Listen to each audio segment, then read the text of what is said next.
Cool. Thanks, Andrea. Hey, Kev, you want to kick off your background and a little bit of the journey, and then I'll chime in next. Absolutely.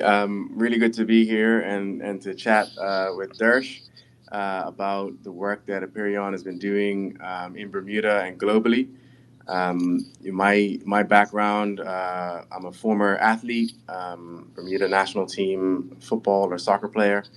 Played for University of Notre Dame, drafted to Major League Soccer, and in my recent iteration, uh, reformed athlete turned technologist. And I have been working with the Aperion team since 2018, trying to utilize Bermuda as a global sandbox for innovation and technology, leveraging blockchain, digital assets, AI, through some of the regulatory frameworks that we have on the ground here.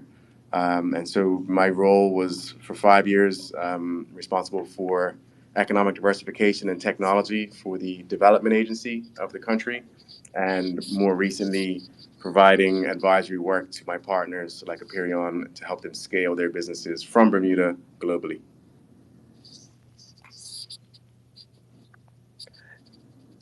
Thanks, Kevin.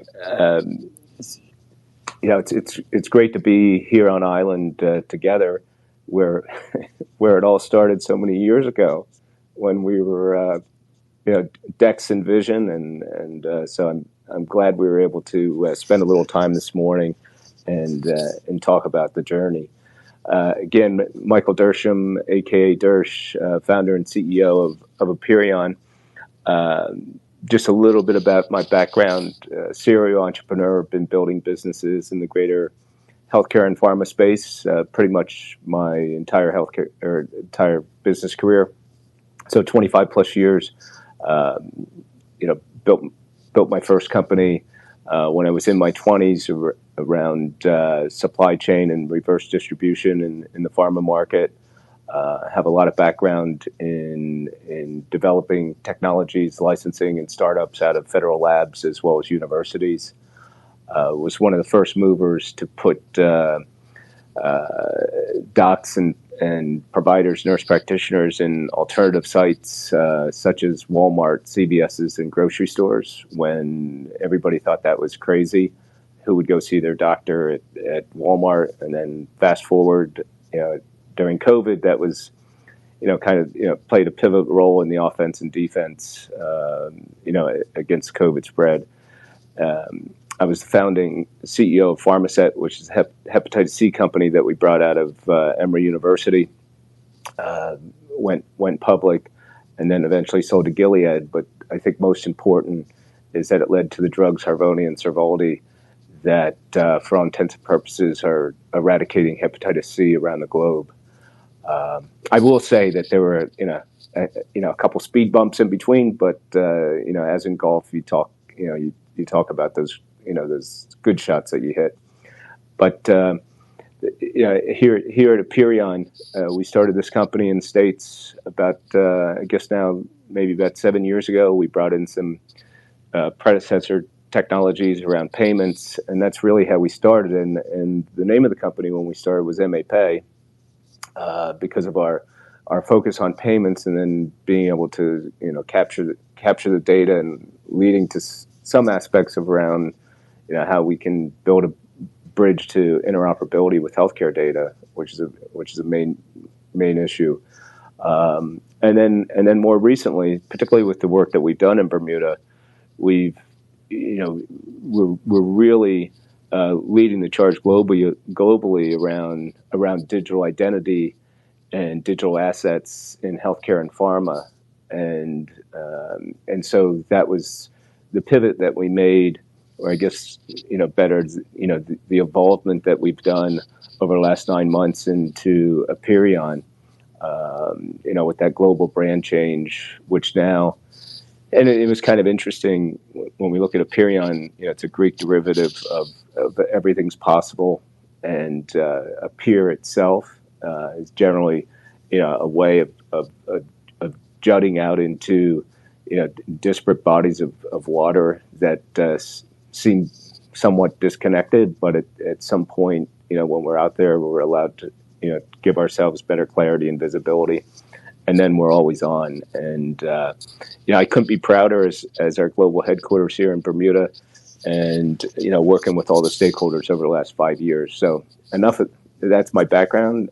But Kev, why don't we talk a little bit about, those formative days when, we were kind of Dex and Vision and just talking about what might be possible. No, yeah, I think that it's really interesting. The payments focus was, I think, something that everybody saw as the big opportunity in the 2018 timeframe, right? And so, trying to figure out, how to take what you guys had in the U.S. as you say, a legacy solution, and then layer it into this whole new blockchain wild, wild west at the time. I think it was a very interesting journey that we went on because no one really knew to come out of those early days. And, we knocked on so many doors trying to just explain the vision, understand what issues were present in the local market, connect those to what you had experienced in your history in your past in the U.S. And I think, we just continued the journey of asking questions, engaging with local stakeholders in Bermuda, from the hospital board to the health council, the Ministry of Health, the insurance companies. And I think that, from a Bermuda perspective, that's our big selling point, is that you're able to come to this 21 square mile island with 60,000 people and connect with all of the leading stakeholders if you have the right solutions and products and expertise, and engage with them in a collaborative way to develop new solutions. And so I think those early days were really tough because we thought we had something that was useful, but it took about 2 years for those early conversations to develop and evolve into, well, actually, we've got a problem and we have no idea how to solve it. And can you help us with that? And so that was just such a fascinating time. I think when we look back, Kevin, and the books written, you remember those early meetings with, Bermuda's shaped by, 4 health insurance companies, like Kevin said, 65,000 or so people. 15 to 18% of GDP goes to healthcare spend. 12 to 14% of that goes overseas. High incidence of obesity, cardiovascular, mental health,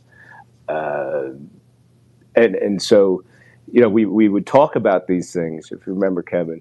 And I think what people grasp, and they still grasp it, is that whether you're the CEO of an insurance company, whether you're the health minister, whether you're the premier, whether you're an individual, or leader of a bank or the Bermuda Health Council, everybody inside and outside of Bermuda know that the delivery of healthcare, this $11 trillion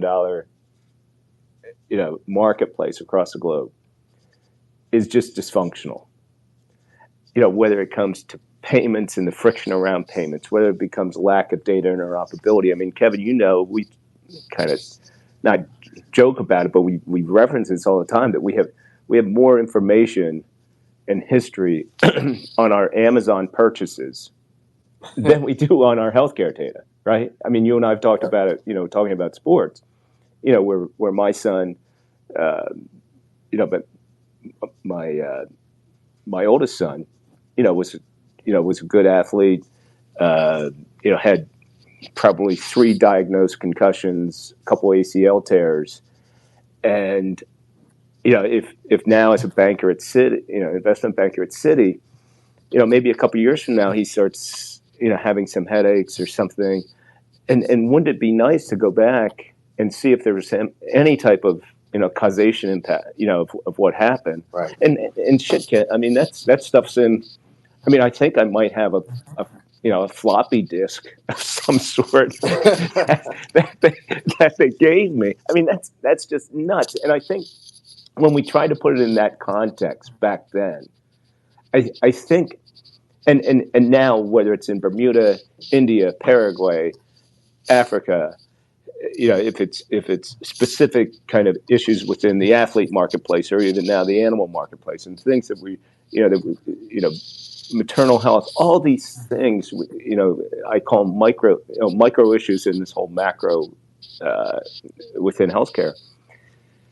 That it's really it took the people, all those stakeholders in Bermuda, if you remember early on, where they even say to you and I, we don't know what the heck you guys are talking about, but we know that there's problems.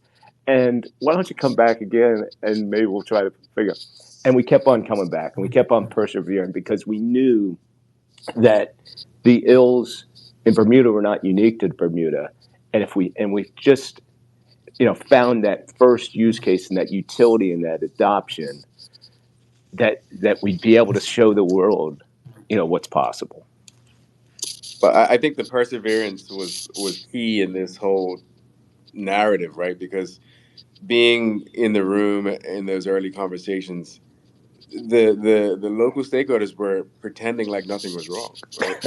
And so, you got this sort of like, oh, no, we're good. We have no issues. Everything is fantastic. Everything's hunky dory. And then, by meeting three, well, actually, and you start to kind of carve back the onion and share a little bit of information about some issues they might have. And well, the insurance company, we're sending all of our data to the pharmacy, and they get a daily dump of everybody's data, and that's not secure. And so you just started learning more about each element of each stakeholder in the value chain, and they all were dysfunctional.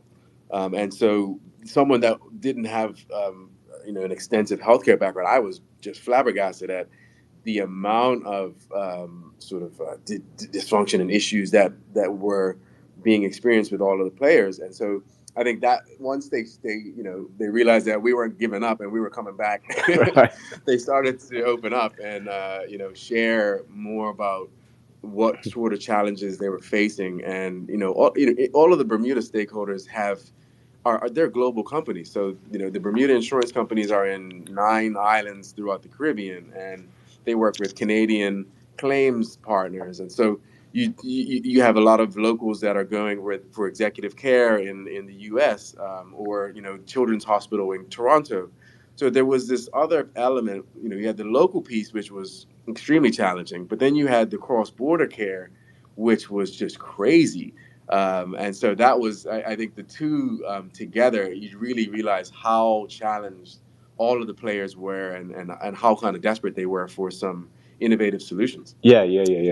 And then you remember, our initial discussions, with Sir John, when he came up to me after I spoke about it at that conference at one of your, BDA tech summits, and Sir John, the former, premier and patriarch of the country, came up to me and introduced himself and said, "Hey, Dersh," and he, started to rattle off all this stuff as only, those that know of Sir John or know his statue, as only Sir John can do, and put it out there and said, "Hey, do you think some of these things that you're talking about, do you think they could be impactful in Bermuda?" And that started the journey up to then our conversations and discussions with Premier Burt, who the current premier, who led the charge as Bermuda, in this whole digital asset framework, and how that right regulatory environment, could be governance around this.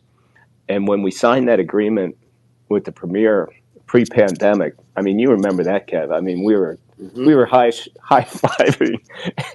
I think we might have a glass of champagne at Harry's or something, but Yeah, and it was Stan Stallnacker's Liquidity Summit. Stan Stallnacker runs Hub Culture. Yeah, for those who are listening, and for the non-Bermudians who are listening, that's bipartisan support to the maximum, right? So you have Bermuda's only living national hero, Sir John Swan, longest ever serving premier, and you have our youngest premier, who represents the other party and who is a technology expert.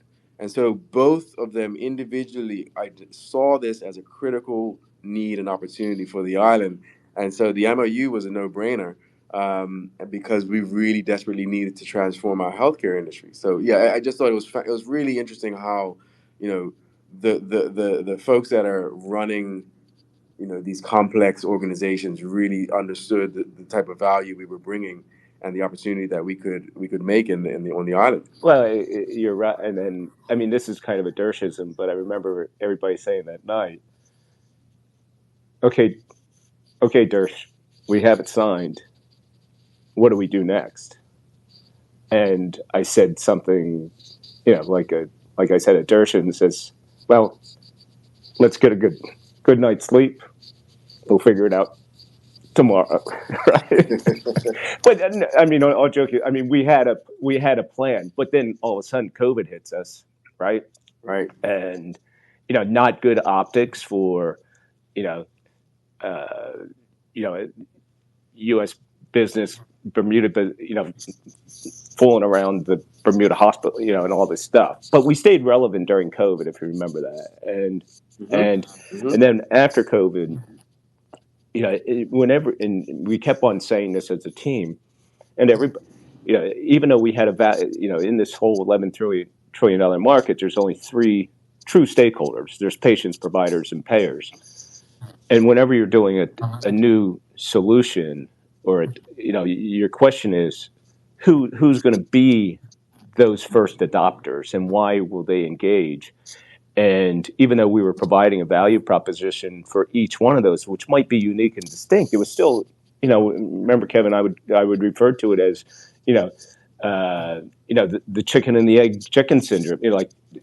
Which what's crossing the road Right. first, and so if you remember, the CEO of the Bermuda Health Council then said to us, and this is again the point of the story that really was that tipping point, when he said, Dersh, another challenge we have is permitting, licensing, or quote unquote credentialing providers. And and can we put that on chain? Can you guys authenticate that? Can you build an app that does that? And does blockchain give us an efficiency around that, long term? And I knew when he said that, because credentialing in any industry, but particularly in the healthcare industry, where you need to be credentialed from the regulatory bodies, as well as when you want privileges at certain hospitals or clinics, or you want to be able to be in network at insurance companies, that is important, and it's totally dysfunctional for all parties. And so, if you remember, I said it. I almost leapt across the desk and kissed and kissed Ricky, because I knew that would give us that 1/3 of the pie, right? Which then led us into, well, the insurance company, which then leads us into patients and creating these digital medical twins, and showing that to the world that this stuff is possible. And when we put, and you know me well enough, when we put that first proof of concept up, and this stuff was working, and then the first ones go through it, and to them it's just an app. To tech guys and everything like that, it's it's an NFT that rides on Avalanche, that does this, blah blah blah. But at the end of the day, it's just a simple app that but then is transformative for those regulatory bodies, insurance company, and that individual as a professional. And so that was like having my another kid. It was just like, oh my God, this is incredible. And then when we did the first digital medical twin of a person, me, we pulled that data from the States, and that rides on chain in Bermuda, and we showed that as, again, as a proof of, I'd say, concept, proof of what's possible. And now, creating that in the spaces, and if we didn't do it in Bermuda, and I hear say this all the time, is Bermuda's a microcosm, we continue to use that as such. But we would have never been able to sign those states in India for upwards to 150 million digital health registries, or that school program that we're doing over there, or now those 2 sprints here in Bermuda that we're going to announce, this afternoon, at that event. Right. This is stuff that now, kind of going full circle, when you and I and the others, when we were tramping around in Bermudaful days back then, being all aspirational, and now, we're showing still.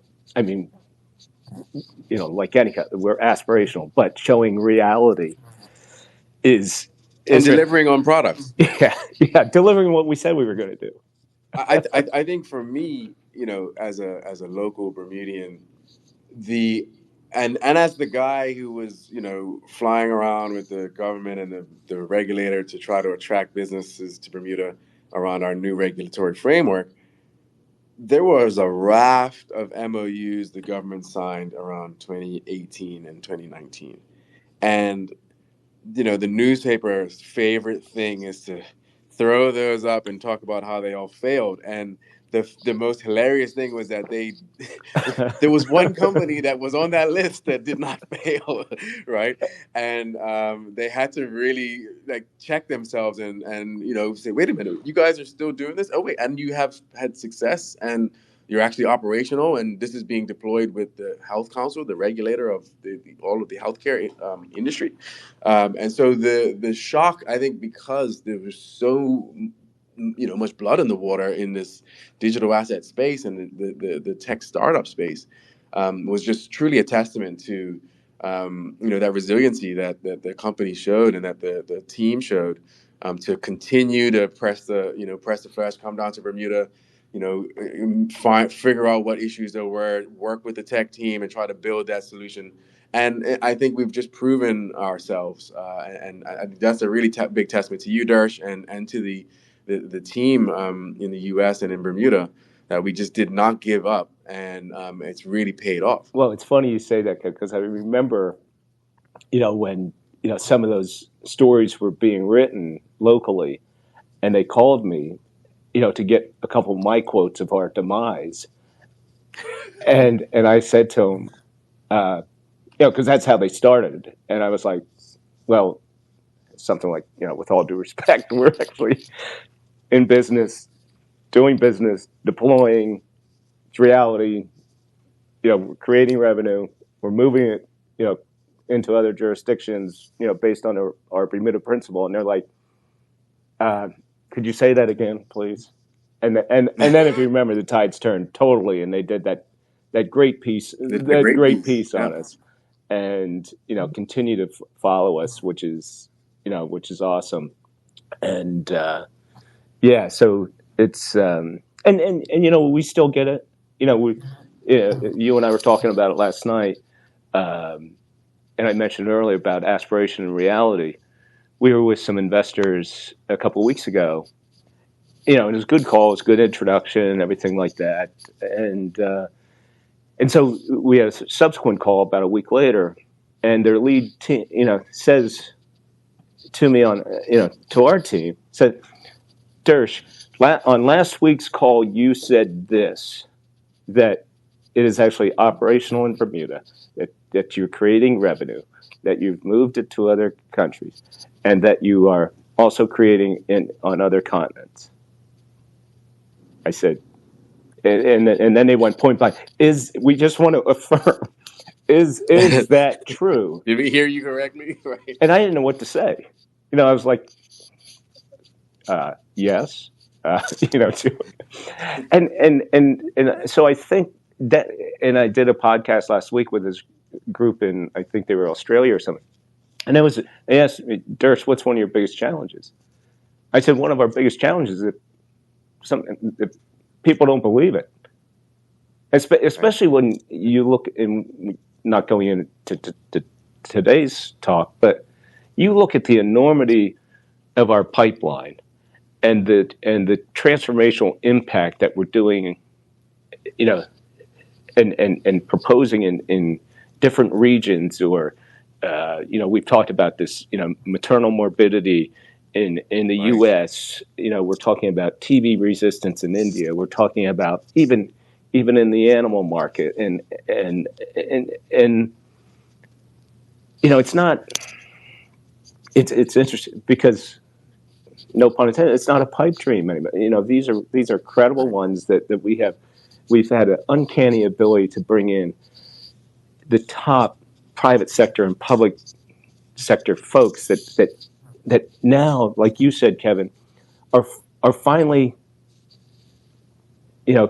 coming to us and say, hey, guess what? We do have this problem. Do you think you guys can think about it or how you can help? And and Yep. and I don't say that hopefully it comes in a humbling way that that we continue to fight every day, but now that fight is becoming a little bit easier from a customer acquisition standpoint because folks, they know they have these issues, they know it's out there, and they say, holy shit, let's you know we believe in in this team that even though it hasn't been done before, but we have confidence because we've seen what they've done in their past, and we see what they're doing right now, and it's reality. Yeah. And I just to kind of, as on my with my Bermuda Innovation and Technology Association hat, I think we are a small market, but we start on the basis of being one of the most highly sophisticated and regulated jurisdictions on the planet because of our insurance industry. And so, in order to get through the gauntlet of Bermuda business regulation and government, it's equivalent of getting through the Swiss gauntlet, I would say.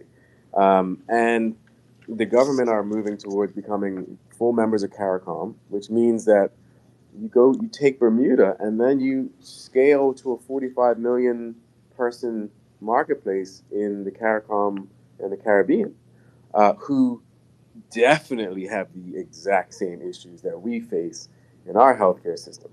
And I just really love the fact that Aperion is addressing needs of populations and peoples who have been overlooked in the past. You look at the Caribbean people, you look at India, you look at Africa. A lot of these jurisdictions and people haven't really had the benefit of new technology, new solutions, and we're going there. We're going, with your connections with Trinidad and the council there and throughout the Caribbean, with the work that you guys have done in Africa, and with the traction you've gotten in India and in the Middle East. I think it's just a real big testament to us taking these innovative solutions, engaging with people in more than just our backyard in the U.S. And Europe, and helping people reduce their healthcare costs, improve their access to care, and really address issues that really have been solved long ago. 100%. I mean, I think that's part of our culture when we look at really about healthcare inequities, lack of healthcare access. How is it that we can combine tech acumen, business acumen, regulatory acumen, and put that together to be impactful? You've heard me say this, and others have heard me say it all the time. Even in Philadelphia, where I'm from, if you happen to be born around, let's say, 34th and Market, you have the best healthcare in the world. You got Penn, you got CHOP, you have everything. If your birthright is maybe 30 blocks away, right, up on Girard, by Pastor Gittins' church, you have zero access to care. Right. And that's in the U.S. That's just shameful. That's shameful as us as global citizens. And so I think going back to our persistence and our drive. Some of the models that we're doing now on even getting pharmaceuticals and drugs into with decentralized finance models and data, and how can that change the ability to get access to some of these drugs that are just from a price standpoint or distribution standpoint just not available. And again, it's just flat out wrong. And so I I think as a company, that's an underlying driver. makes us wake up every day and say, it's not a choice. We have to do it. Right. Yep. So, And I'm really excited, about the announcement this afternoon that we're going to make. We've got the SDG Disruptor Summit kickoff with the Thought Leadership Roundtable we're hosting. And we've been working with the Ministry of Economy and Labor and the Economic Development Department to do an innovation sprint here in Bermuda. And, like me, like most of a lot of young Bermudians, we go away to school. And, to your point about your son, I had knee surgery in South Bend, Indiana. I had Achilles rupture here in Bermuda, and I had an Achilles rupture in Athens, Greece. So, those surgeons did not have the benefit of being able to access or for me to share or permission my healthcare data so that they could give me better care when they were putting me under the knife. And so we are leveraging the technology to focus on 5 Bermudian families to start, where their kids are going overseas, and we're figuring out how do we help Bermuda youth transport their healthcare data and be able to share it, permission it to their schools, their doctors, or if they're athletes, their teams when they travel abroad. And I think it's such an amazing pilot that with what's going on in college sports, I think it'll be able to be leveraged for international students and for local American students who are entering into the student athlete population in the U.S.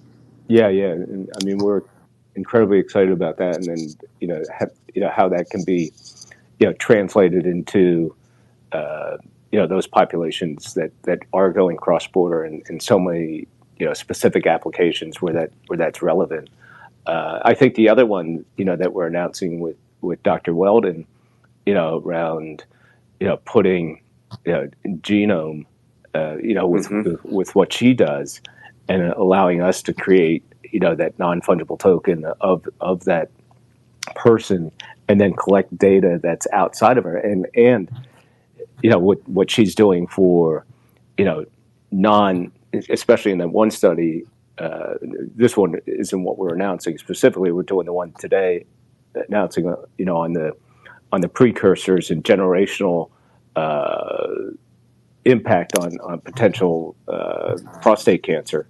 But the one that she's doing on non-European breast cancer, because that's again from a research perspective, an underserved or unnoticed, maybe is the right word, population that has specific needs around it. And I think the work that she's doing there and the work that we're announcing this afternoon, and where we can provide a technology element to it, almost putting it on steroids by being able to collect other data sources that she might not be available to, and allow her to do analysis on, and all of that being done in Bermuda is pretty incredible, actually. It's a game changer. Yeah, because all of that again, absolute game changer. I say that we'll walk here from Victoria Street down to HP over to the event, and I don't know, change the world a little bit. I'll be on my best. You can walk. Yeah. But no, I agree completely. I think the innovation. For me, attracting international leaders like yourself, and then seeing the collaboration with our local innovators, and watching that grow over the last 5 years has just been so amazing to see.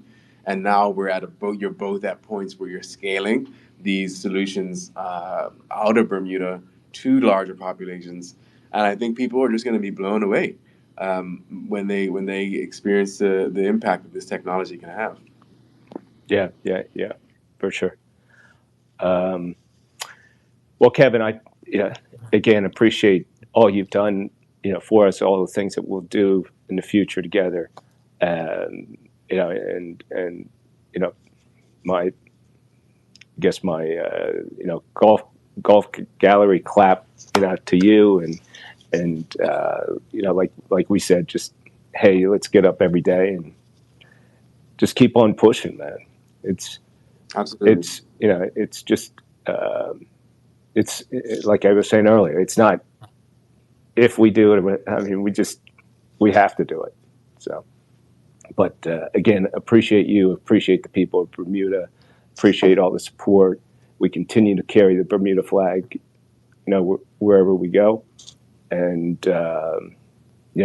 thanks, for everybody who joined today. Been a pleasure and an honor to be part of the journey, and I look forward to our continued success. And thank you so much for having me. And let's rock and roll tonight at the round table. For sure.